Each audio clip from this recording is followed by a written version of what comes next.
Hey Lifetree, it's Nikki here with your Daily Tree. I think a lot in terms of music, and one song that I've been thinking of a lot is that old REM song that says it's the end of the world as we know it, and I feel fine. Although I'm not sure all of us feel fine right now. But another song that's really been on my mind, it's an old chorus, and it says, "He's still working on me to make me what I ought to be."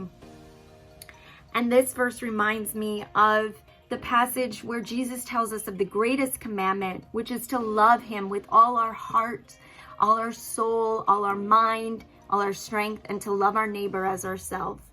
And if we were to break that down in terms of what we're dealing with right now, loving him with all our heart might mean guarding our hearts right now from things that we might see, things that we might be watching, listening to, hearing, voices that we're hearing, that we might just guard our heart from things that might distract us from him.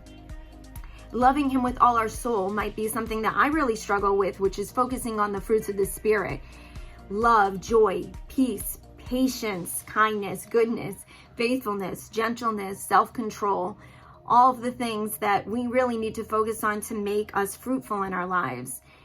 Loving him with all our mind might be taking the fear and anxiety that's taking up space in our heart and our mind and really setting that aside and making room for God to come in and give us his peace.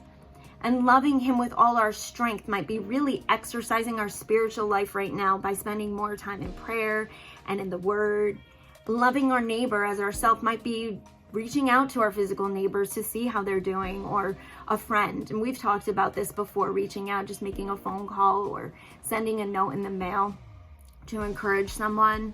No matter where we are, our situation, maybe we're still working, maybe we're working from home, maybe we're working from home and trying to teach kids, whatever it is that we're going through right now, let's commit to blooming where we're planted and see what God does with that flower.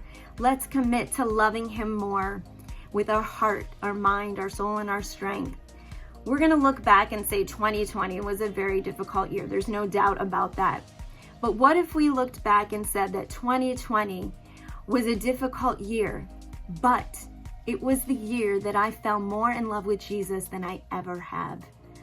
We love you, Lifetree. Reach out if you need anything. We can't wait to see you again soon.